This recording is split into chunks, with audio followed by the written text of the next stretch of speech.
ఆ ముందు ప్రాంగణానికి ముందు ఎవరు నిలబడద్దు సార్, దయచేసి అక్కడ ప్లేస్ లేకపోతే ఇటు తీసుకొచ్చేసేయండి వాళ్ళని.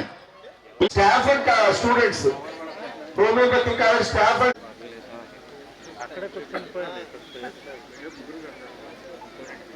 అంతఃకరణ శుద్ధితో మనం చేస్తామన్న అర్థం వస్తుంది అనమాట.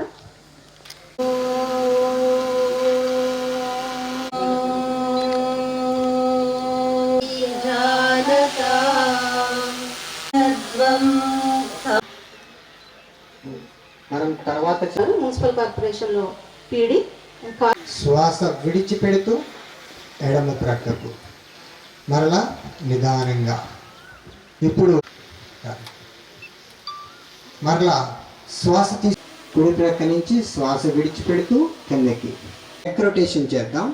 గడ్డాన్ని కంఠానికి మనం నెక్కి సంబంధించినటువంటి వ్యాయామం చేసాం. ఇప్పుడు నడుము 4 నెమ్మదిగా నిదానంగా మరలా శ్వాస విడిచిపెడుతూ ఎడమ ప్రక్కకు మరలా శ్వాస తీసుకుంటూ నెమ్మదిగా కిందికి దించండి. 2 చేతులు చివరకు తగిలేటట్లుగా అరచేతులు తీసుకుంటూ పైకి 2 చేతులను పైకి తీసుకువస్తూ ఇరుపక్కూ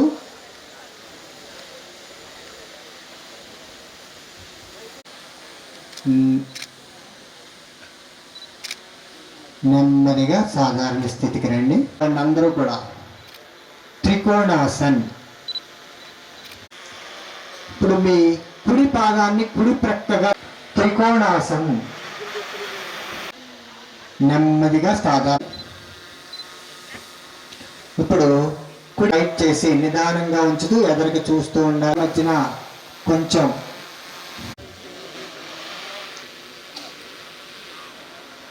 ఆసనం.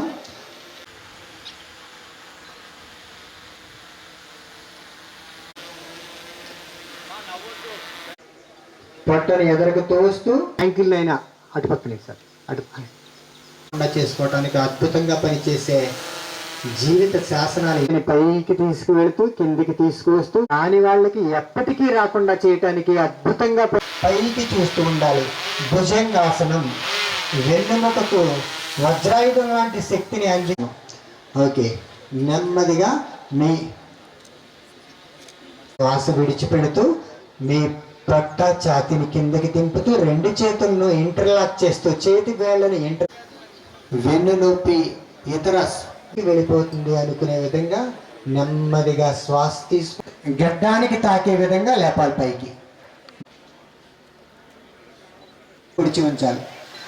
మోకాళ్ళు వంచకుండా 2, 3 లిఫ్ట్ చేయాలి. అదుమి పట్టి ఉంచండి. పొడిచి ఉంచాలి. మోకాళ్ళు వంచకుండా. కానీ అన్నిటికీ బ్రహ్మాండంగా రక్త ప్రసరణ అందించి పొట్ట. ఇప్పుడు ప్రాణాయామము ముక్తాసన్.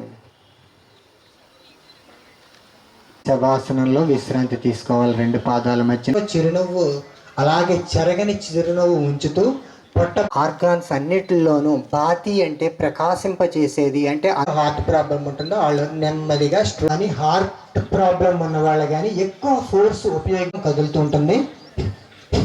ద్వారానే నెమ్మదిగా లోపలికి తీసుకుంటూ ఆపోజిట్ వ్యతిరేక పక్కన ఉన్న శ్వాసను నెమ్మదిగా ఎంత నెమ్మదిగా చేయటువంటి 3 లోబ్స్ ఉంచడానికి మనము మంచినీళ్ళు అందరూ ప్రయత్నం చేయండి.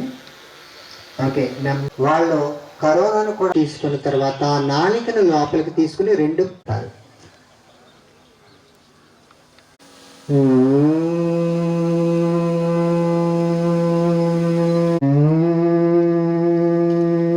రండి. మళ్ళీ ఇప్పుడు మనం చేయబోయే ప్రాణాయామం నెమ్మదిగా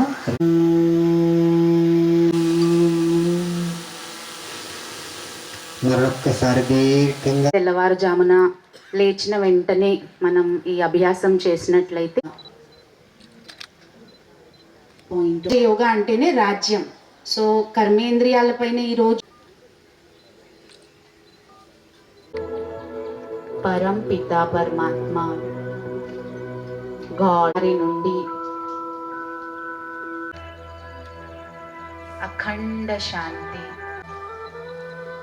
శాంతి స్వరూపాన్ని చేస్తూ ఉన్నాను. సర్వులు సుఖ.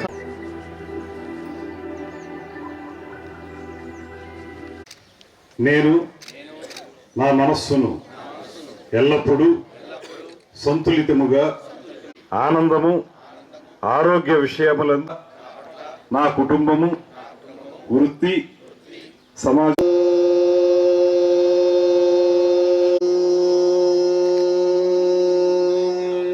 కచ్చిత్ దుఃఖ భార్భవేత్ సర్వే భద్రాణి పశ్య. ఇక్కడ విచ్చేసిన సోదరి మళ్ళీ అందరికీ ముందుగా నా హృదయపూర్వక నమస్కారాలు. గౌరవ జాయింట్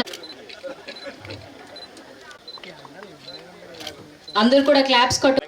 అందరిలోనూ కూడా పిల్లల్లోనూ పెద్దల్లోనూ కూడా యోగా శాఖ వారు ప్రత్యేకించి నిర్వహించినటువంటి కార్యక్రమం, ఆ పర్యాటక శాఖ మంత్రిగా నేను కూడా ఇందులో పాలు పంచుకోవడం అనేది నాకు చాలా ఆనందంగా ఉందనేటువంటి మాటను తెలియజేస్తున్నాను.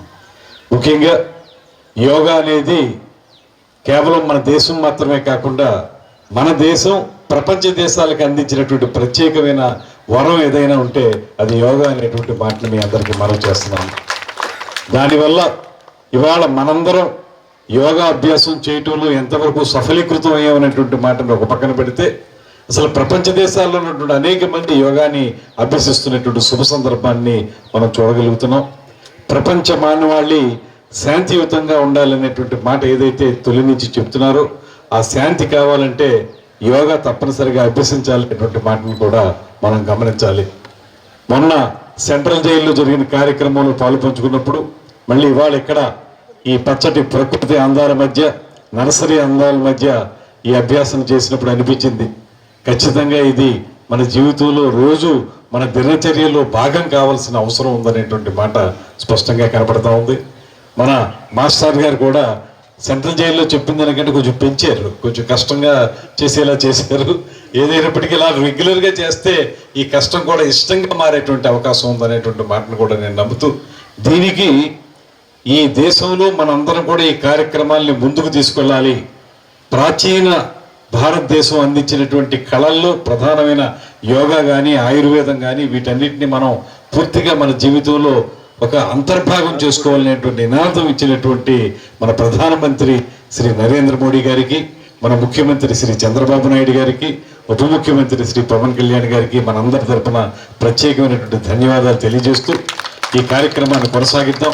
జూన్ 21వ తారీఖున మొత్తంగా ఈ కార్యక్రమం అంతా కల్మినేషన్ అంతా కలిసి మన అమరావతిలో ఈ కార్యక్రమాన్ని నిర్వహించుకోబోతున్నాం రాష్ట్ర స్థాయి కార్యక్రమంగా.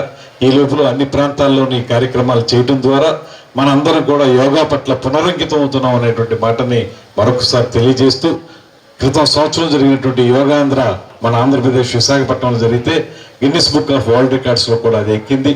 ఆ రకమైనటువంటి ప్రత్యేకత మన ఆంధ్రప్రదేశ్కి దక్కింది. మన ప్రధానమంత్రి గారు కూడా మనల్ని ప్రత్యేకించి అభినందించడం కూడా జరిగింది. మనందరం కూడా మన ఆరోగ్యం కోసం, మన శాంతి కోసం, మన శారీరక మానసిక ప్రశాంతి కోసం పూర్తి స్థాయిలో ఈ యోగాను అభ్యసిస్తాం అనేటువంటి నినాదాన్ని తీసుకుని ముందుకు వెళదాం అనేటువంటి మాటను మనం చేసుకుంటూ సెలవు తీసుకుంటున్నాం. నమస్కారం. మనం యోగాంధ్ర భాగంగా టూరిజం విభాగం ఆర్గనైజ్ చేసిన ఈ నర్సరీలో Yogandhra programme yoga session protocol yoga చేసుకున్నాం. ఈరోజు వాతావరణం కూడా చాలా ప్లెజెంట్గా ఉంది. సో యోగా చేశాక విత్ ద మెడిటేషన్ చేశాక చాలా పీస్ఫుల్గా ఉంది. ఇట్లానే ఈ ఎవ్రీడే మనందరం కూడా యోగాని పార్ట్ ఆఫ్ లైఫ్ చేసుకోవాలి అన్న ఉద్దేశంతో రాష్ట్ర ప్రభుత్వం ఈ యొక్క యోగాంధ్ర కార్యక్రమాన్ని లాస్ట్ ఇయర్ స్టార్ట్ చేయడం అండ్ ఈ ఇయర్ కంటిన్యూ చేయడం ఎంతో మంచిది. అందరు కూడా ఈ యోగా ప్రోటోకాల్ వాళ్ళకి కావాల్సిన వాళ్ళకి వచ్చిన ఆసనాలు అండ్ తెలుసుకొని, మీరు యోగా మాస్టర్ ట్రైనర్స్ ఉన్నారు మనకు మండల స్థాయిలో, జిల్లా స్థాయిలో, అండ్ యోగా ఎంతూజియాస్ట్ ఉన్నారు, సిటిజన్స్ కూడా రిజిస్టర్ చేసుకుంటున్నారు యోగాలో ఇంట్రెస్ట్ ఉన్న వాళ్ళు.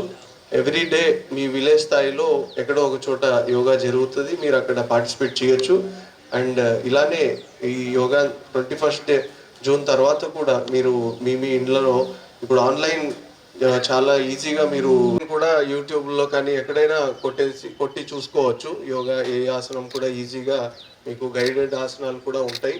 సో అందరినీ కూడా yoga part and parcel of life చేసుకొని మీ మైండ్, సౌల్, బాడీ అన్నీ కూడా యునైటెడ్గా పీస్ఫుల్గా ఉండాలని కోరుతూ ఇక్కడ పార్టిసిపేట్ చేసిన అందరికీ హృదయపూర్వక ధన్యవాదాలు తెలుసుకుంటూ సెలవు తీసుకుంటాను. Thank you.